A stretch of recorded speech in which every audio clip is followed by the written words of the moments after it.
Okay, good afternoon, everybody. Today we have a guest speaker, Adalgisa Serio. Adalgisa is an Italian lecturer at the Centro Diffusione Leonardo da Vinci and Italian tutor at Wilmslow Guild. And her area of expertise is teaching language through films. This has culminated in projects and courses in collaboration, Home, Colt, and CDLCI, besides delivering workshops for teachers of foreign languages, both in the UK and in Italy. And she also wrote, she co-published and edited booklets on the series Cinema Italia, aimed at teaching and learning Italian through the analysis of films. So today she will discuss the film that you have watched for today's class, Mid-August Lunch. And so Adalgisa, thank you so much for being with us today and for sharing your expertise about Mid-August Lunch. Okay, thank you very much for inviting me and believing in me and for such a wonderful description.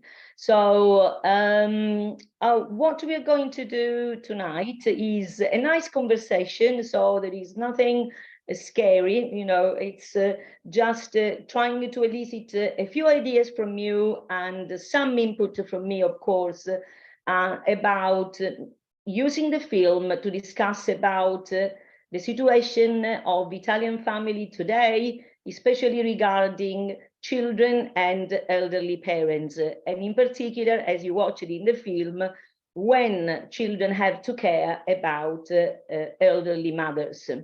So first of all, what I would like to say is raise your hand whenever you want to, you know, answer. There is no right or wrong answer. You know, especially when I ask an opinion, it's your ideas. So you don't have to be scared like, oh, what am I going to say? Nothing to worry about. It's really what you think. And even if it is something negative, you say it. You know, this is the freedom as teachers we give to students. They can still speak and say, tell their ideas aloud. So what I'm going to do before we start, I thought it's nice if I play the trailer of the film. So just to remind us a little bit the mood of what you watched. And then I'm going to ask you a very simple question after the trailer. So I am going to share it, and here it is. Okay. Oopsie. Can you see it? Yes. Yes. So, and you should be able to listen to it as well very soon. Let me put the volume up. Here we are. And this is the trailer of the film, just to remind you what it is about and get into the mood of the film. Here we are. Ora dammi un bel bianchetto. Acqua tonica per mamma. Mamma, Gianni, c'è di là l'amministratore. Affrontiamo senti, un po' la mi situazione. raccomando, 1600 euro, guarda qua. 100 euro, mamma mia, esagerato, una cosa. Ma è 3 anni che non paghi l'Enel. Te la buono, te le scalo proprio, te le pago io. Me la puoi tenere qua 2 giorni? Mia madre. Ecco mia madre. Lui è Gianni. Oh, la zia non me la sento. Oh, ma dove la porti il 15 d'agosto, già? No, Marcello. Io ti devo chiedere una cosa. Come? Mi dovresti tenere mia madre. Ma di salute? Una roccia. Mamma prende per la pressione amlodipina, no sughi rossi la sera. Il pomodoro cotto le dà acidità, non riesce a dormire. Allora, Vicky.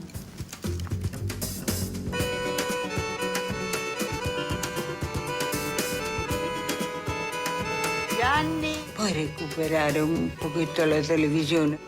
Prendete la televisione e vattene, Apri per favore, io devo apparecchiare. No, voglio stare da sola. Grazie. Ma tutta la pasta al forno che sei mangiata. Di Ferragosto, sì. Sì. And stop. Okay. are you a student? Cool. So you're going to get a student affair.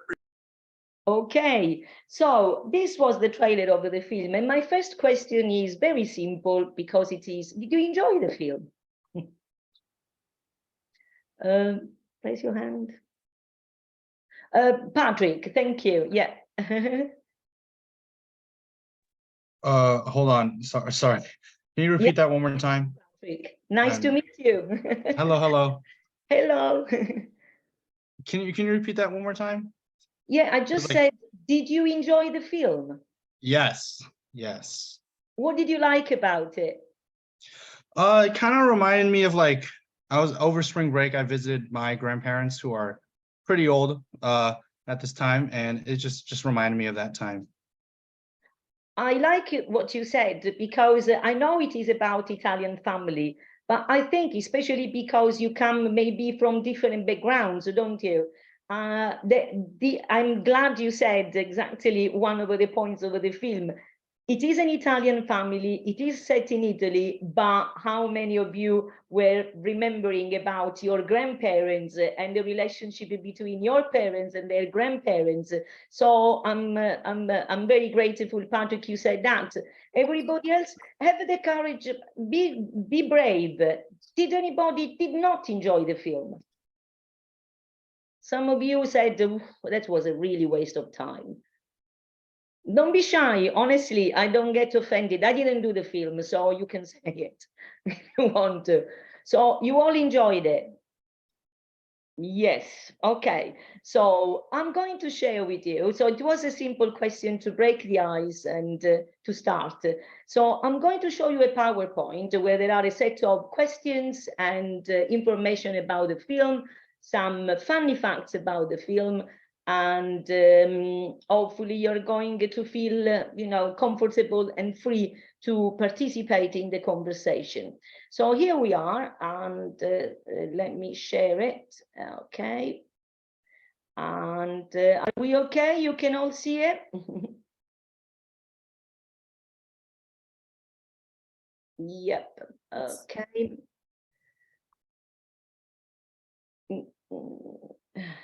Technology is good.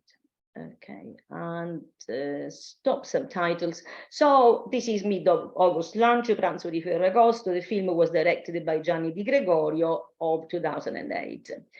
So I'm going to share with you some quite serious and funny facts about the film. Believe it or not, this was the debut, the film by Gianni Di Gregorio, who became a film director at the age of 60. Sometimes this came to him quite late in comparison with other film directors. Actually was very well known to be a screenwriter on the film by Matteo Garrone, Gomorra. Have you ever heard of this film, or have you watched it, or have you heard of it? Gomorra? Yes, no? There was also a TV series based on Gomorra.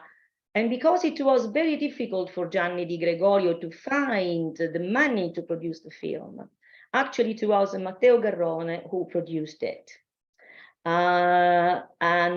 This film, one of the strengths of the film is because some of it is autobiographical. So basically, Gianni Di Gregorio knew very well what he was going to direct and what was going to be the content of his film. And the reason is because he himself had looked after for his elderly mother for so many years while he was married and while he was living with his young daughters. So he was perfectly aware of the problems that can arouse when you have to care for an elderly mother.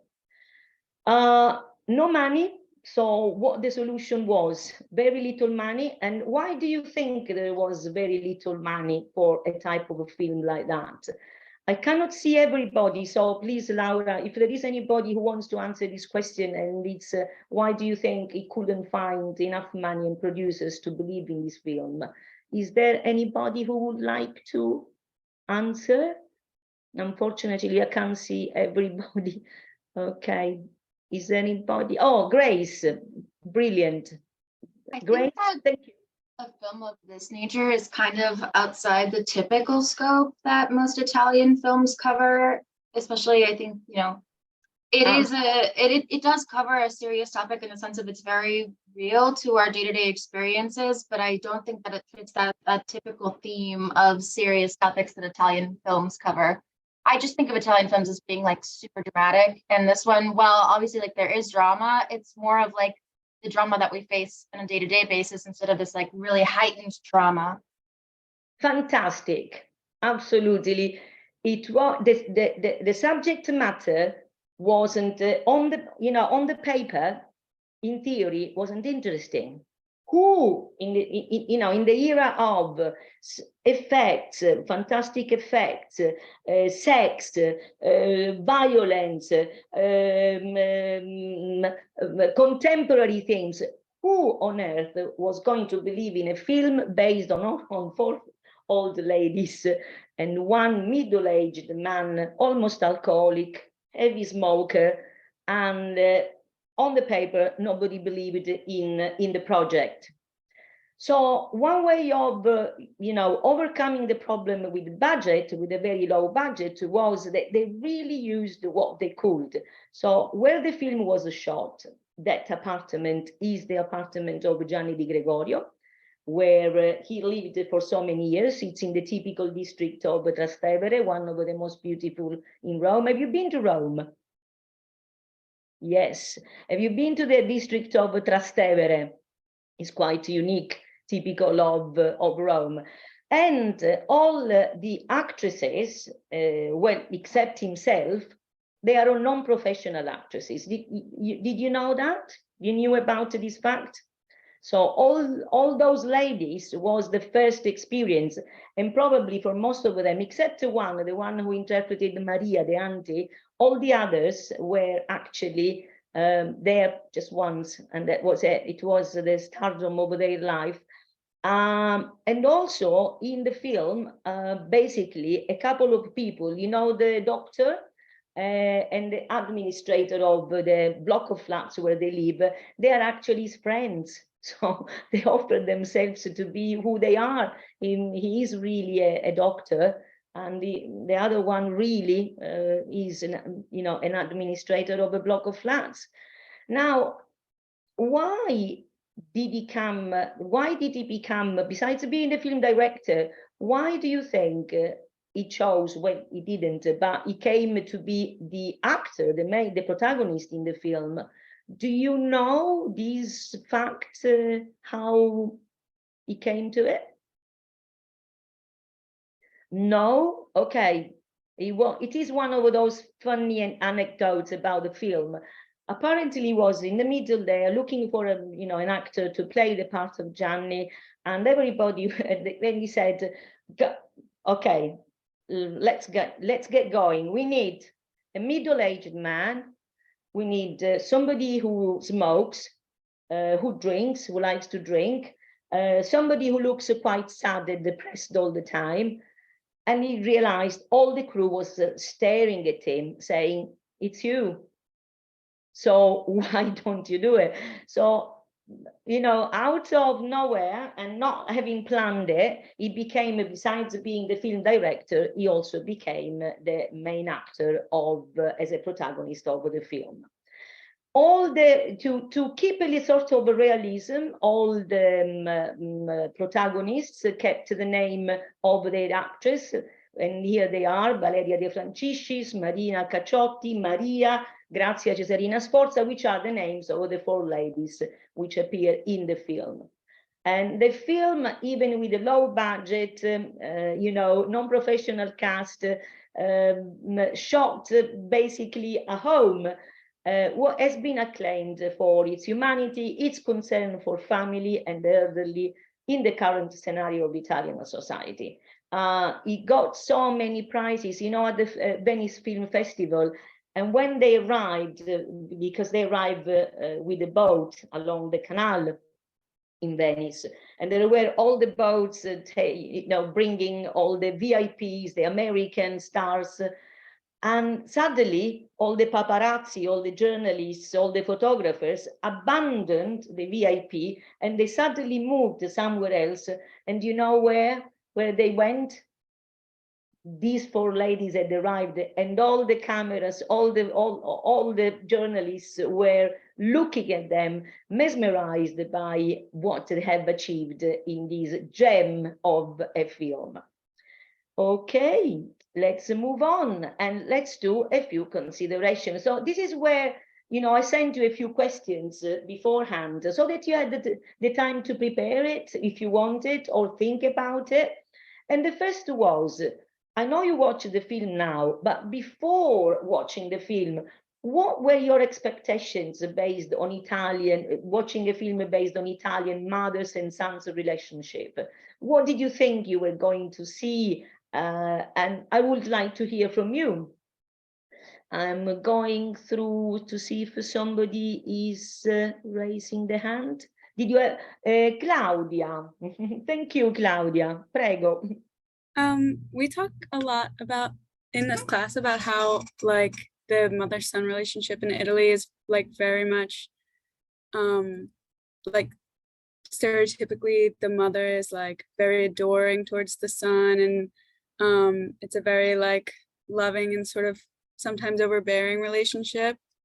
I don't really know how much that played into this film, which it was more of like, instead of the mother's relationship towards the son, it was kind of the son's relationship towards the mother, if that makes sense, which I thought was interesting.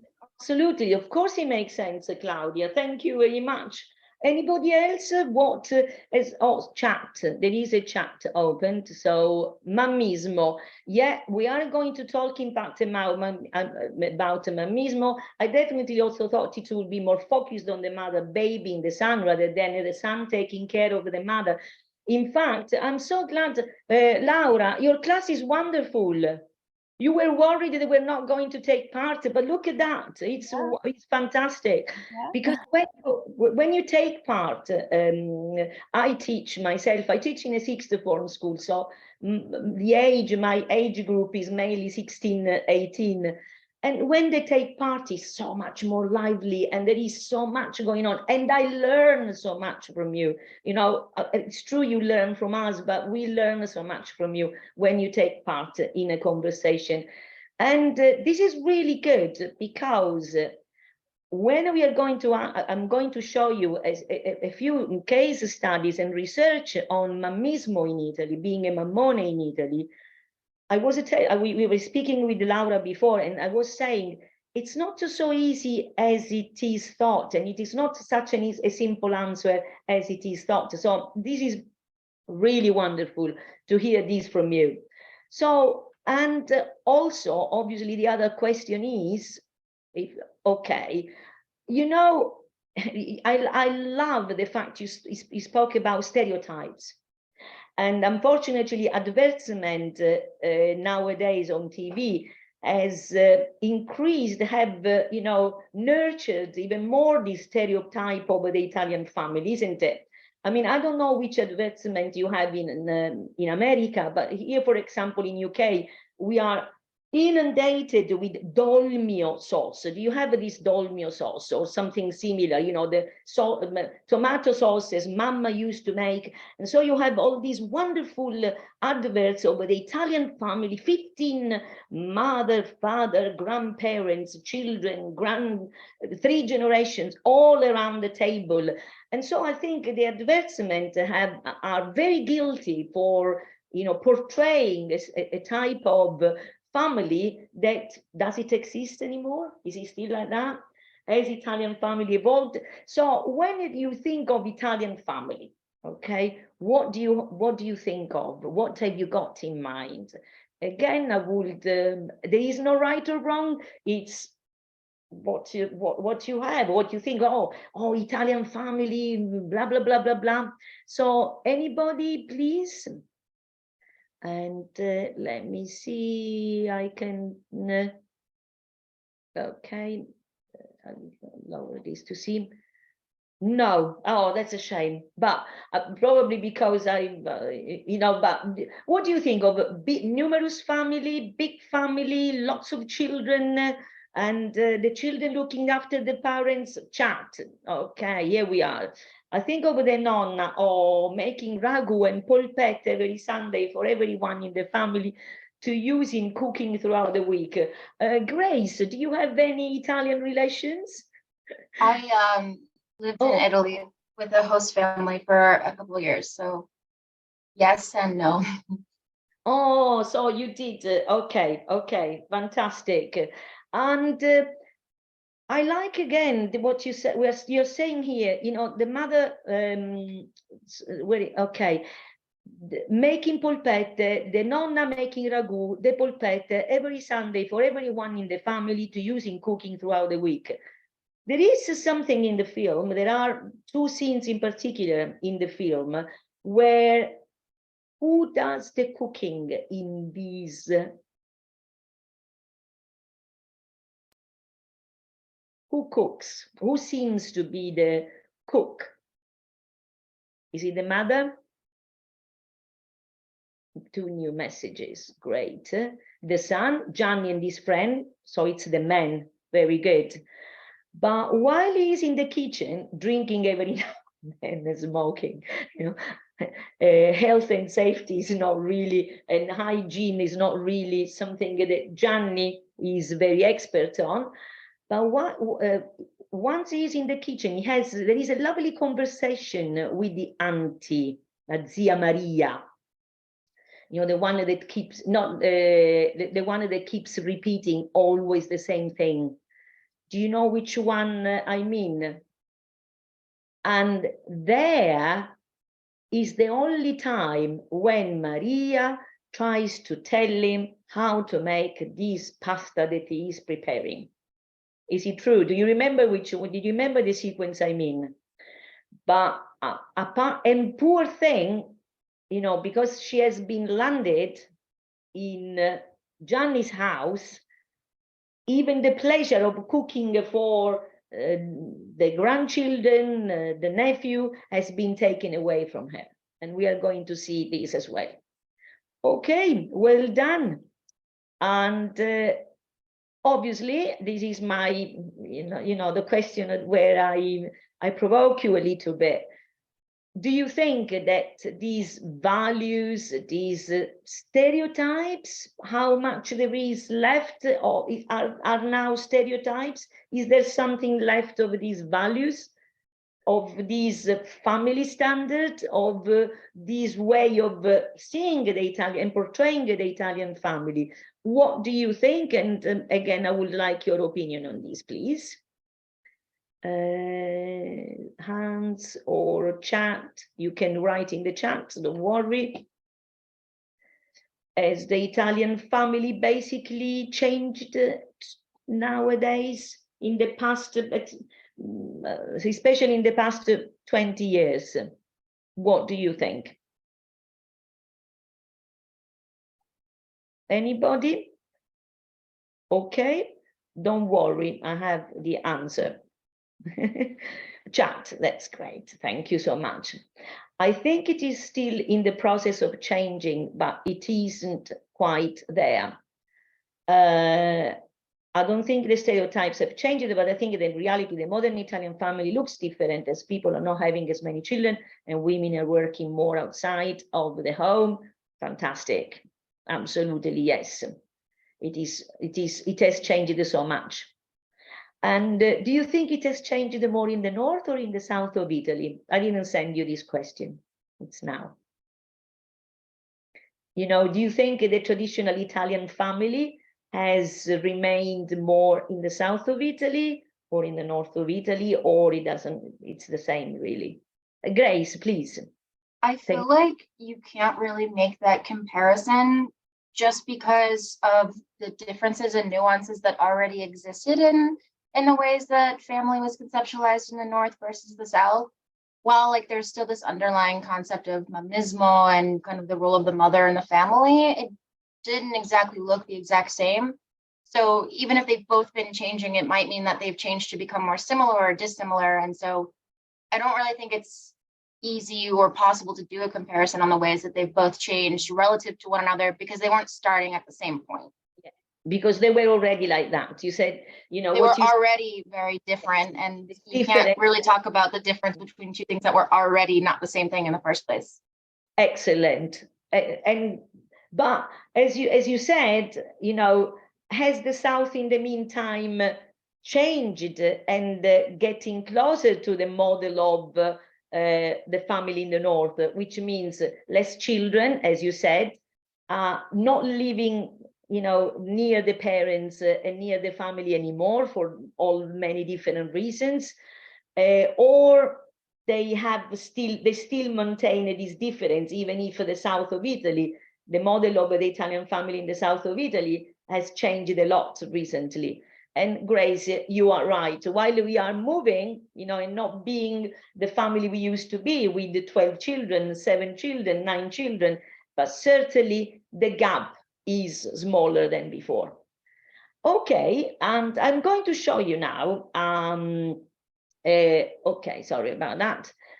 These are actually facts that from a case study which concern some considerations on the perception of Italian family nowadays.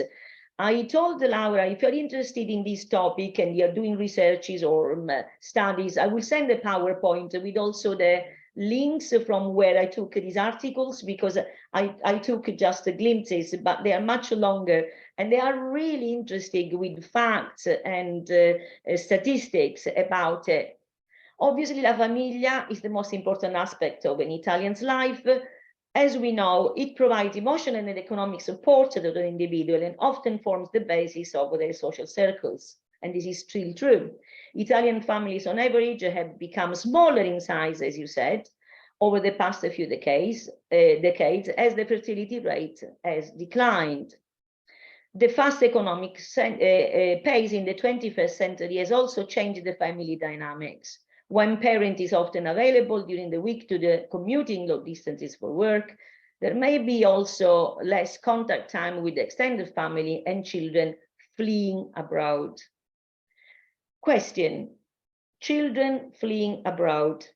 I mean, what we saw in the film, it's still a quite privileged situation of having Gianni looking after the older mother, but many times in Italy, this is changing a lot. I mean, to be honest with you, I don't know, I mean, if you have tackled this issue, but in the past, it was almost, well, it was a duty for children looking after their parents when they got older, especially if one of the parent, you know, lost the spouse. So, like in the film, Valeria, 93-year-old, is a widow, and so it is expected by Gianni to look after her. And in the past, they would have lost the face, we say, if a child would have sent their parents to a home. It was a shame. It was not heard of. Nowadays, even if this is still some of the cases, but more and more, first of all, parents, you know, parents look after themselves. Let's be honest. You know, nowadays they don't want to be looked after by their children. They're not like they used to be. You know, they organize their own trips. They attend their own clubs. They have a life, and many times they tell their children, you know, back off. I am all self-sufficient. I can look after myself, and I want to do my own things now that I'm finally free from bringing up my children. You know, the mother has changed a lot in the Italian society, even at a certain age, even at a mature age, and I say, I want some freedom. So when we say children fleeing Italy, fleeing abroad, why do I say it? What is happening in Italy? Where are the children that they should look after their parents, their older parents? Any answers, any ideas on this, any input? Remember, there is no right or wrong answer. So why do we say Grace? Well, I'm actually taking this other class that Debbie's teaching right now on Italian immigration and immigration, but up until about like 15 to 20 years ago, there was still a net kind of migration out of Italy, and so a lot of people were moving out. But nowadays, the kind of like delta is shifting so that more people are actually like moving back into Italy than moving out for the first time in the history of Italy, pretty much.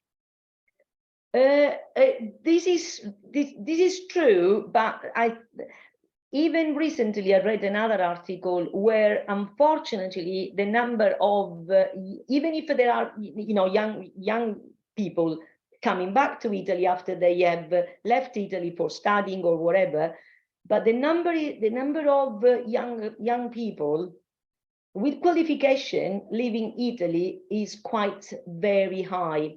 And in Italy is known as, the phenomenon is known, I'll tell you in Italian first, cervelli in fuga, brain drain. And have you heard of this phenomenon of the cervelli in fuga? It is about young people. So we are not looking at somebody like Gianni, but there are lots of young people who cannot find a qualified job in Italy, a job which is the right job for their qualifications.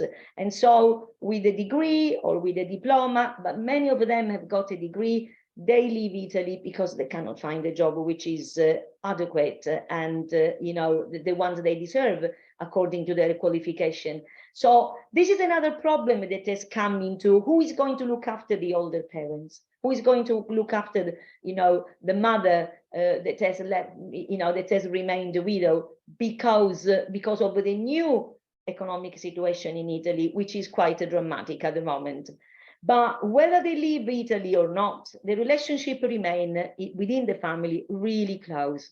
And Italian parents generally have a lot of authority over their children throughout their lives. It doesn't matter how old they are. The mama knows better. As you said, the image you had of an Italian mother is the one of overwhelming, and they say, oh, she always knows better. And it doesn't matter how much, how long it has been she hasn't seen you, even if it has been like 2 hours before. The first question an Italian mama asks you is, guess.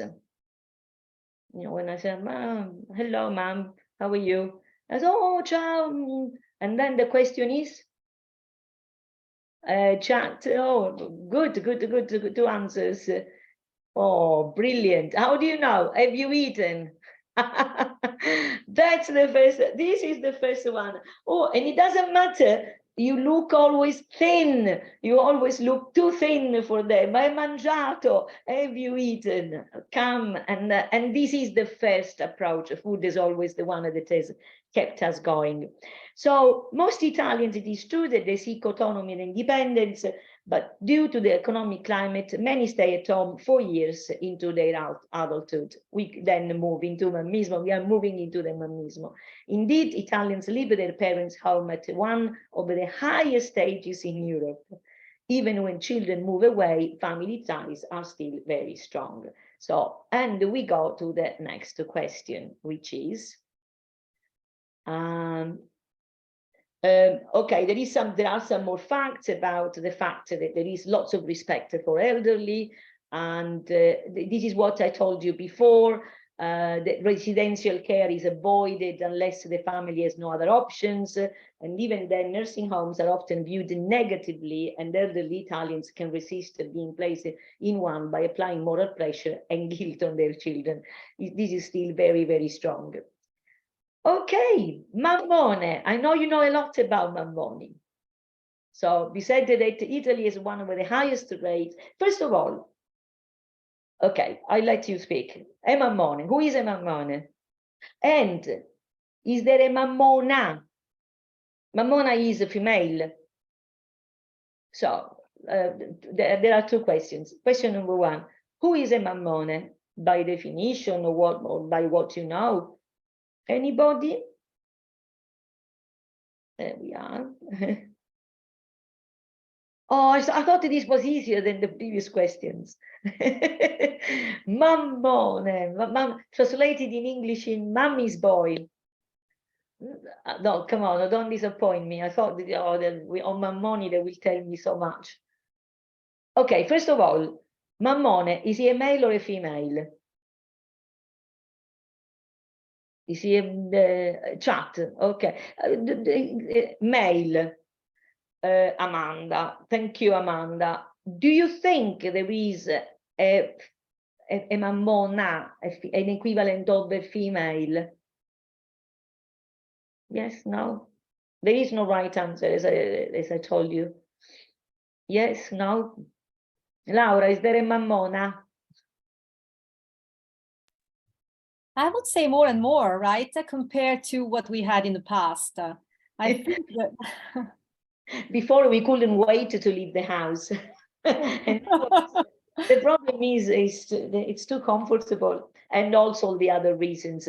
But by definition, a mammone is still referred to a, well, young boy is wrong.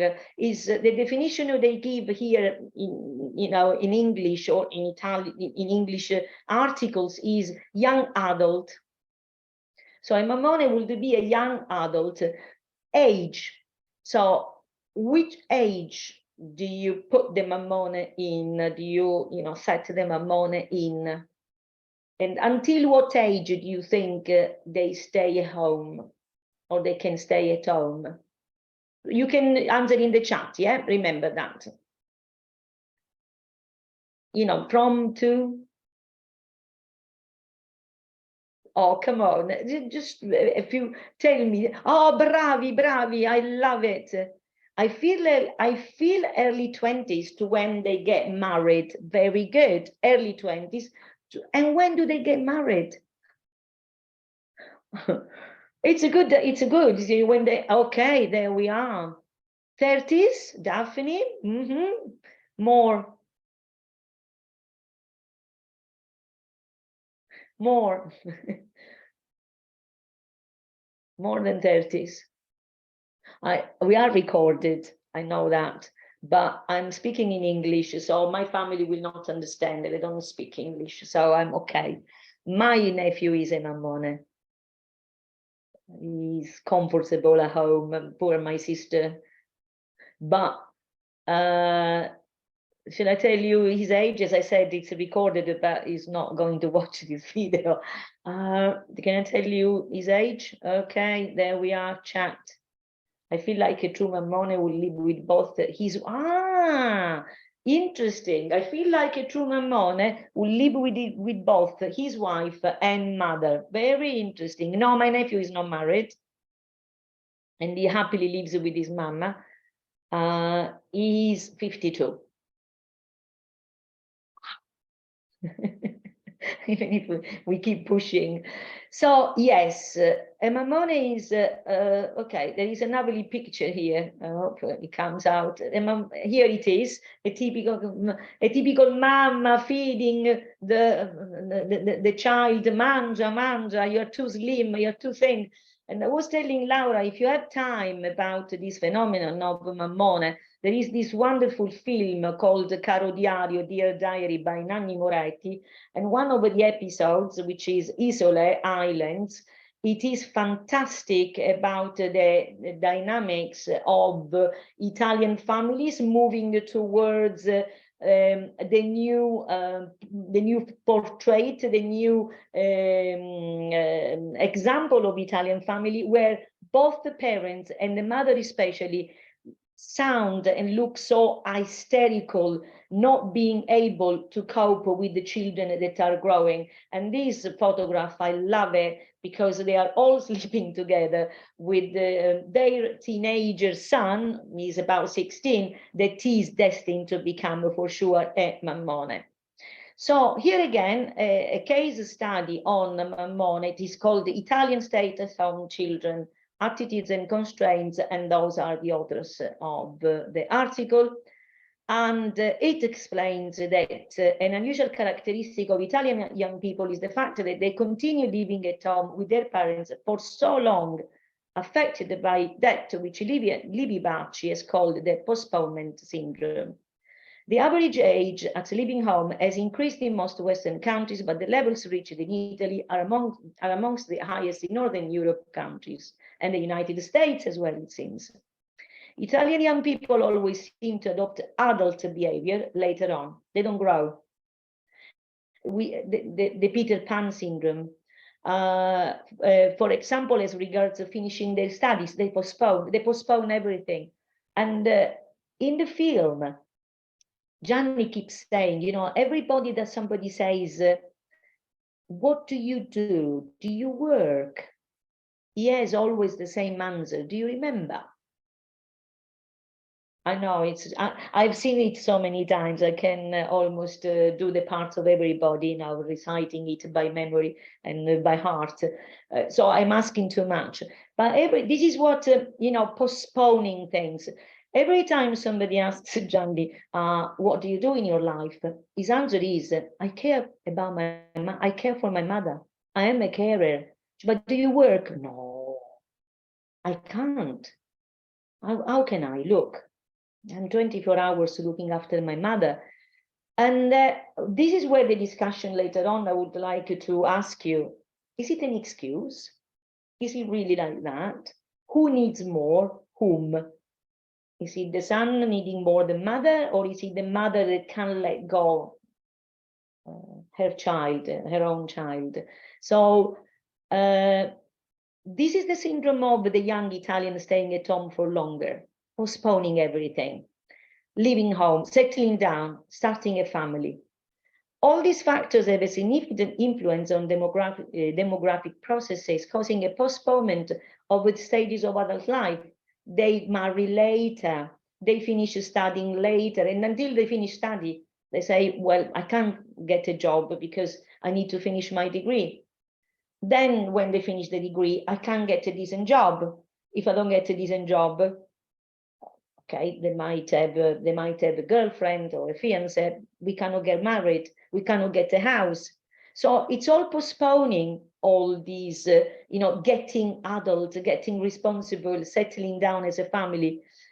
In fact, important demographic events such as marriage, as I said, and the birth of the first child occurs in the ages or after the 30th birthday. And this is one of the reasons. Before, when I asked about the natality in Italy being, you know, the birth rate being so low, one of the reasons, yes, it is because women nowadays, they work as well. But it's also because everything is postponed. So if a couple starts getting married at 33, how many children can they have? You know, it's a biological fact. There is no denial about it, besides the economic cost of it. So various hypotheses have been advanced to explain why Italian young people are staying on longer in the parental home. The reasons may be of a structural nature: higher youth unemployment, so they don't have a job. If they don't have a job, how can they leave house? More time spent in education, like we said before, and the lack of available housing. Or a cultural kind. In the years immediately following the discovery of a longer family, studies carried out in Italy have generally privileged the former, mainly because for years economic difficulties and consequently the problem of youth unemployment and the lack of housing. But the analysis and research carried out shows a much more complex picture. So I will send you the link if you want to read this article, because it's so interesting and it really goes into the psychological link of mother and son, and seeing really in this relationship who needs who most. And this is where now I would like to explore a little bit more with your you know, ideas, the film. First of all, you know that this film is set in Ferragosto, mid-August launch. What do you know about these very famous national summer national holidays, the midsummer holiday? Have you heard of it, or how much do you know about it? Grace says yes. What do you know, Grace? I think you were nodding. Yeah, it's typically a holiday when people are are taking their vacation during the summer, and so it's a big festival. I kind of equate it to not like the celebration behind the Fourth, not like the meaning behind the 4th of July, but our celebration where like we have barbecues and we go to the beach and we watch fireworks. Very very similar in the ways that we celebrate the 4th of July are similar to the ways that Italians celebrate the 4th of July, with fireworks, going to the beach, having a barbecue, spending time with your family. It has no political or historical implication behind this holiday, behind this festa. It's more, the origin is religious, and then, you know, as everything religious in Italy becomes also secular. So we start with the procession of the Madonna, because there is always a Madonna involved somehow. So we start with the procession of the Virgin Mary, which is the Assumption, l'Assunzione. But then, as you said, we end up feasting at the beach or countryside. And in fact, you watched the film based in Rome, and what struck you about the streets in Rome? You know, Rome, you know, tourists, but in the film, Rome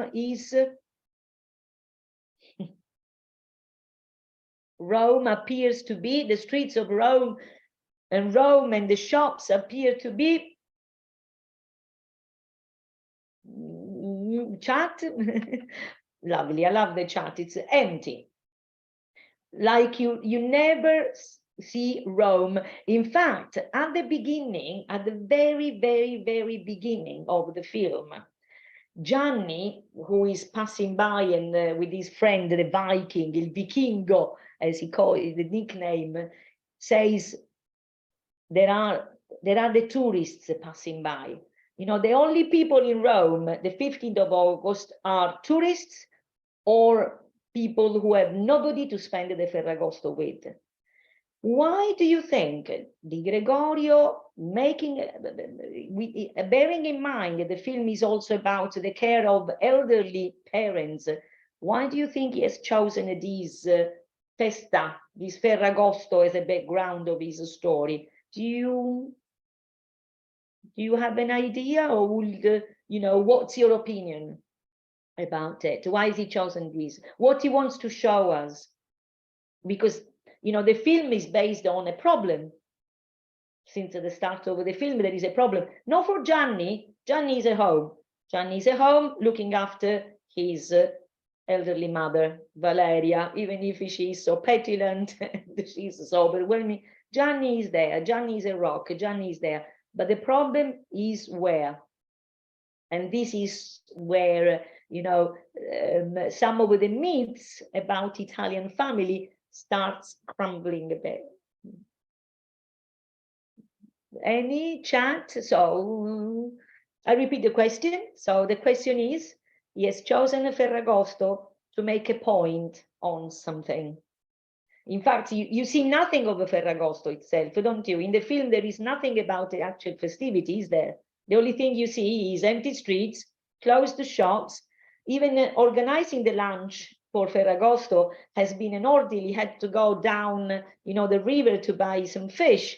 And even the ones selling the fish are foreigners. They're not even Italian, to show, you know, Italians are not in Rome at the moment. So what is his point for choosing a Ferragosto where we see nothing of Ferragosto? Any idea? Or you put it in the chat. Remember, no right or wrong answer.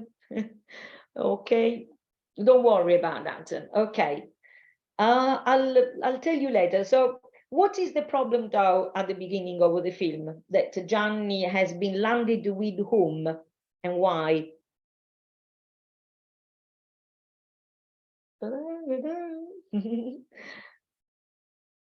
Oh, Claudia, thank you, Bella.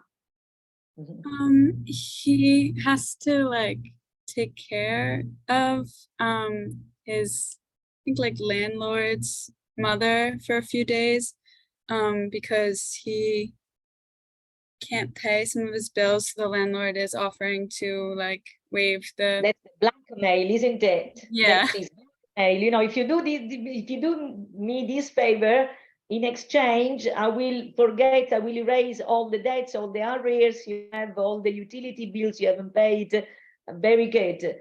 And and that's the first one. So the first mother that has been landed, dropped off at Gianni, because Gianni is anyway there to care about his mother, is what else? You know, so that's the first mother. Then,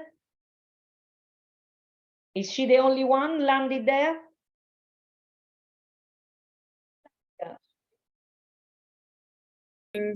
His aunt without sort of okaying it first, and then later on when Gianni gets checked out by his doctor to repay the doctor, he also watches the doctor's mother.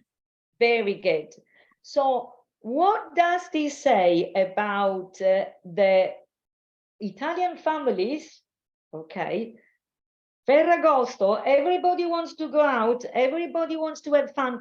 We find out that the administrator has even a special type of fun. So it's not about because he's staying with his family, but it's because he's going somewhere with a much younger companion, let's say so. So what is the issue that Gianni Di Gregorio is putting forward there? You know, the myth of Italian families all together, spending these holidays together with the moms, the children, the grandchildren. What's happening? Obviously, what's happening, the film is showing that things have changed. And on occasions like that, sometimes looking after the parents can be quite difficult. It implies that it is a burden for these men to take care of their mothers. Yes. Yes.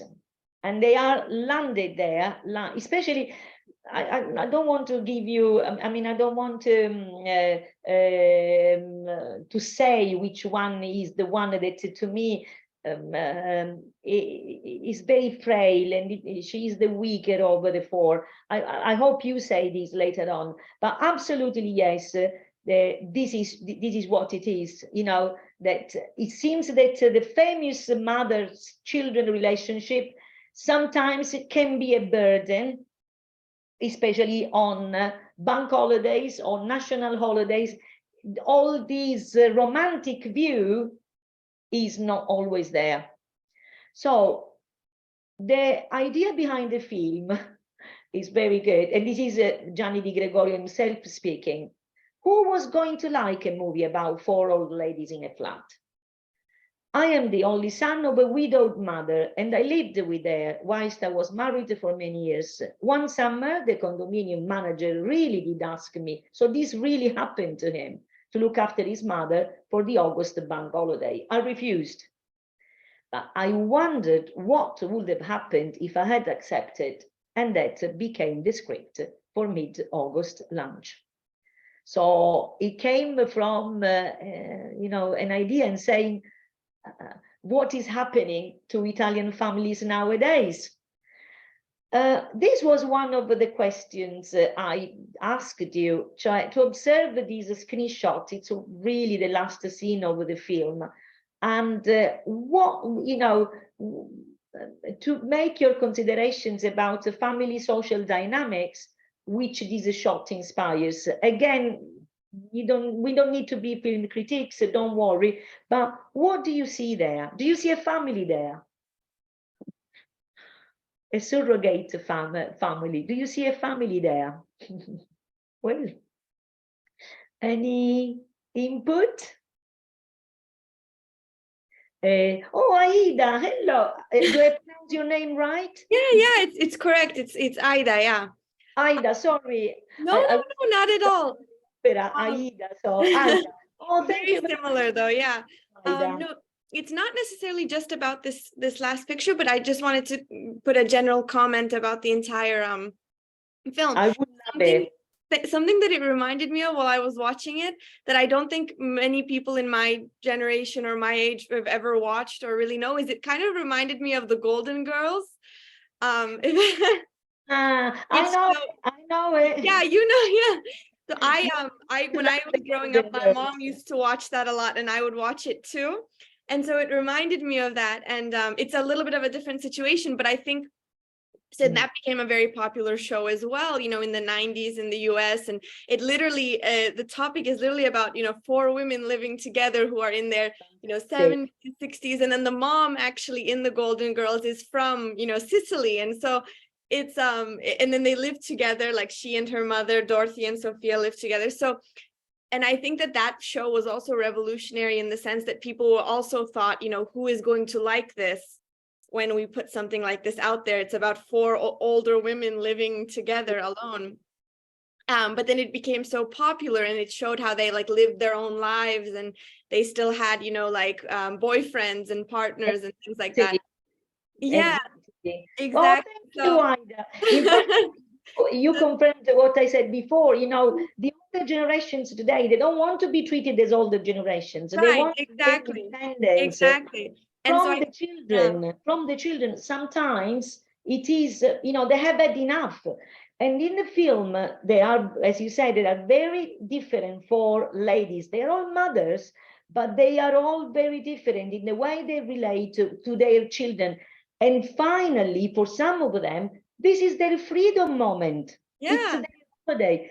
I love when, you know, Maria is the one that has to take off the medicines, and the son is because he's a doctor. He's like, she can't eat the tomato, she can't eat anything with tomato. And when she's caught in the middle of the night, stuffing herself with the pasta al forno, the baked pasta that was left, and there were no repercussions.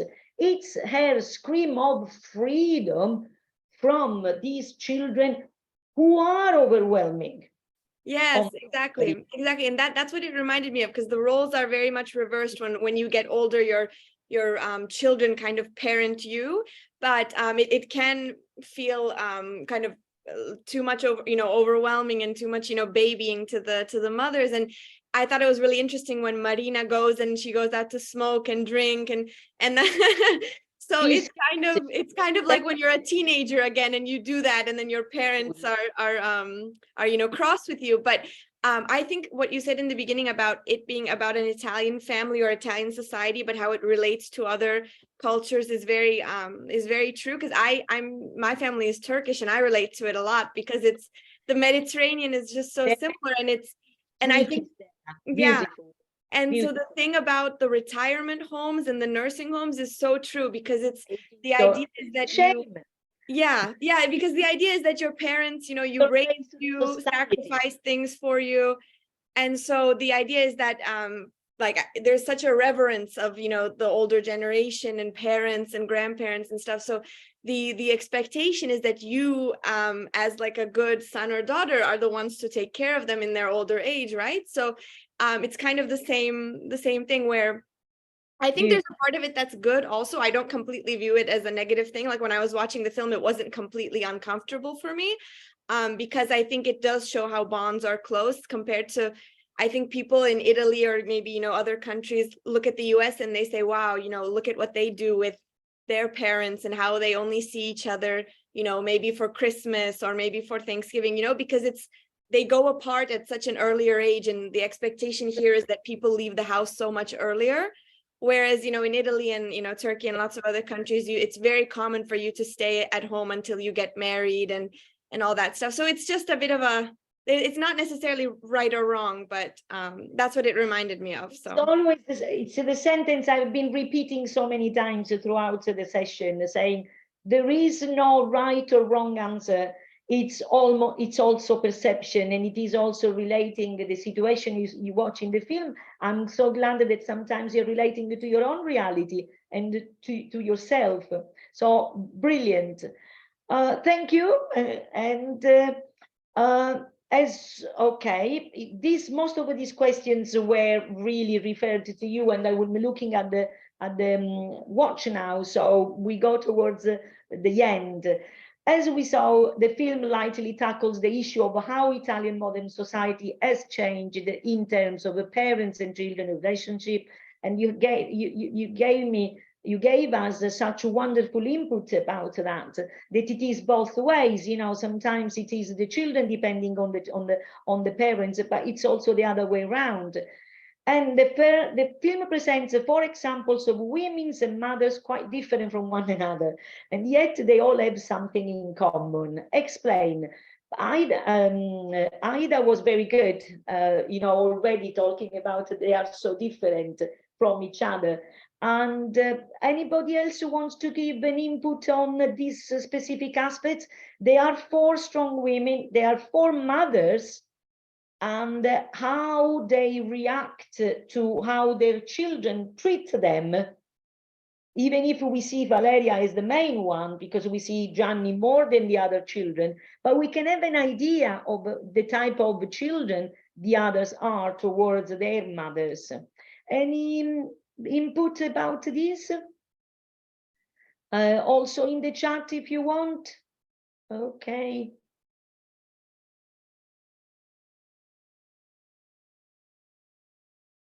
Ida was very good at, you know, giving already a very full perspective, all-round perspective about that. And but do you all agree that their relationship with their children is not exactly the same? What they have in common is the mother-child relationship. But, you know, you can tell that the relationship is not based on the same type of relationship. Which one is the strongest, you think, of all 4? And not only because they are the protagonist, but which relationship is the strongest among the 4 women? Chat, beautiful. Gianni and his mother. Obviously, Gianni and his mother. And why is it? Why do you think it is Gianni? What are the characteristics of Gianni that made him, in a way, the perfect son for the elderly mother? Oh, Isham, nice to meet you. Hi, is it Isham? Hi, yeah, Isham. Can you hear me? Oh, yeah, I can. Yeah, cool. Yeah, so some characteristics that were portrayed through Gianni and his mother's relationship is that he was very compliant and very willing to do what his mother wanted for him, or what his mother wanted in general. So, like, for example, when the first 2 ladies come over, she feels that like her space is being kind of invaded, and when she asks for the TV back, he'll go and get the TV without any like hesitation, although it does cause conflict throughout the movie with the other ladies. So he's just, it's not being submissive, rather it's just adhering to what his parents want, right? So like the concept of, oh, your parents raised you. At the end of the day, you have to respect and understand where they're coming from as well. Fantastic. It's the respect of elderly people, and it's not because he is you know, subdued or completely suffocated by the mother, but it's a form of respect. Again, just because I relate to the situation I told you before. When I challenge my nephew, saying, well, why don't you rebel, you know, do something different, you know, she keeps telling you what to do. And she said, I can't, she's my mother. And I respect her, she's old, and it's fine. Then I can do things after, but it's fine. It is he is not weak. Do you think he is weak? Do you think he does it because he's a weak character? He's a weak son? Or I don't think he's a weak son. If anything, he shows like his character shows that he's a very good son. Maybe he could be weak in other aspects, but I don't think, like, between the mother and son relationship, I don't think it's weak. I think it's very respectable. Okay, somebody disagrees with Isham? Anybody? Or do you agree with him? I do agree with him, but and let's move to the next one.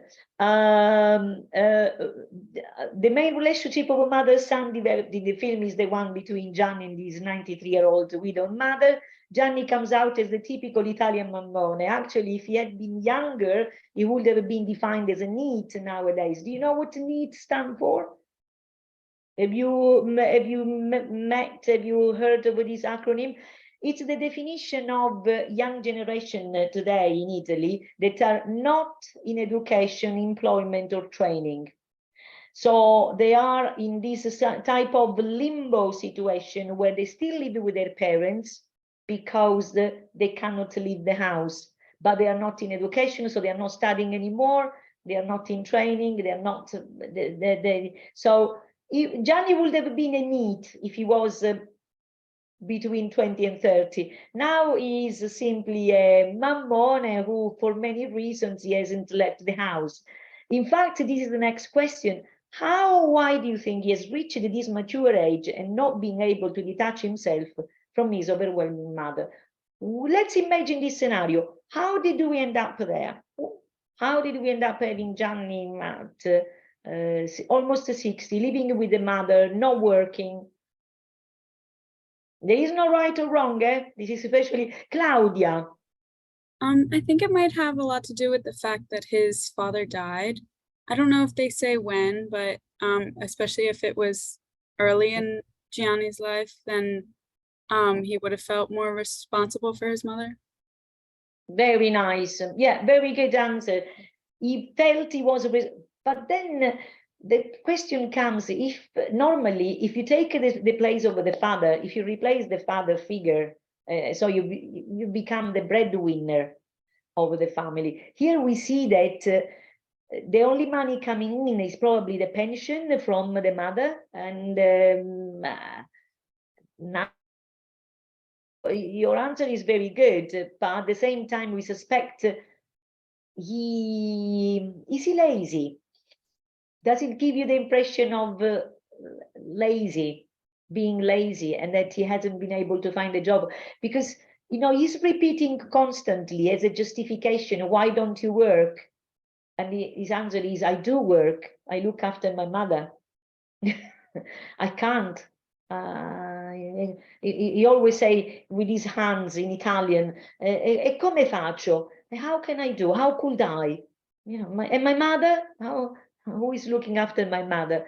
So does it give you the impression of somebody lazy, Aida?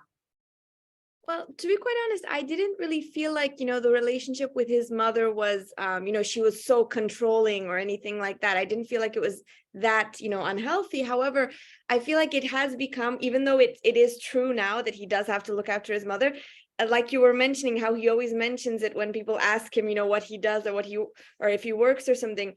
I think that had he had, you know, really big aspirations or dreams, or, you know, wanted to be something in life, you know, maybe he would have. But now it seems to also be a little bit of since it's societally acceptable to say, oh, okay, I'm taking care of my older mother, it's kind of like this crutch or this excuse that he can always return to as a way of saying, you know, I don't need to move on to do anything else. I can just always use that as a justification. So that being said, it makes me wonder, you know, what people would ask if it was a daughter taking care of her mother compared to a son taking care of his mother, you know? So the daughter wouldn't be questioned.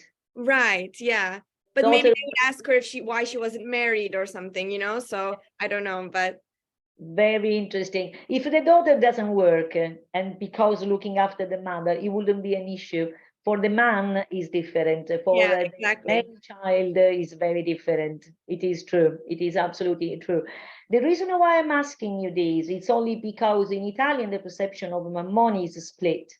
Some say they are spoiled, they are too comfortable at home, and the fact that they don't find a job, or they don't want to find a job, or the suitable job is an excuse. It's too comfortable to live with mama. Mama does it all. Mama cooks, mama irons, mama. So while for others, and that's you know, the other consideration, considering the economic and social situation of nowadays in Italy, they say no, it's not an excuse. They actually cannot afford it to leave house because of the cost of living, and because they cannot support themselves, let alone a family and children.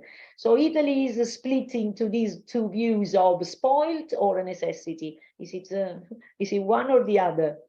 Do you think the film, this relationship mother and son, is unhealthy or based on stereotypes? How did you perceive it through the film? Or does it feel quite natural, and you know, it was flowing as a natural, almost a realistic situation, and not stereotyped or unhealthy, considering how old he is still living with the mother? What do you think about that?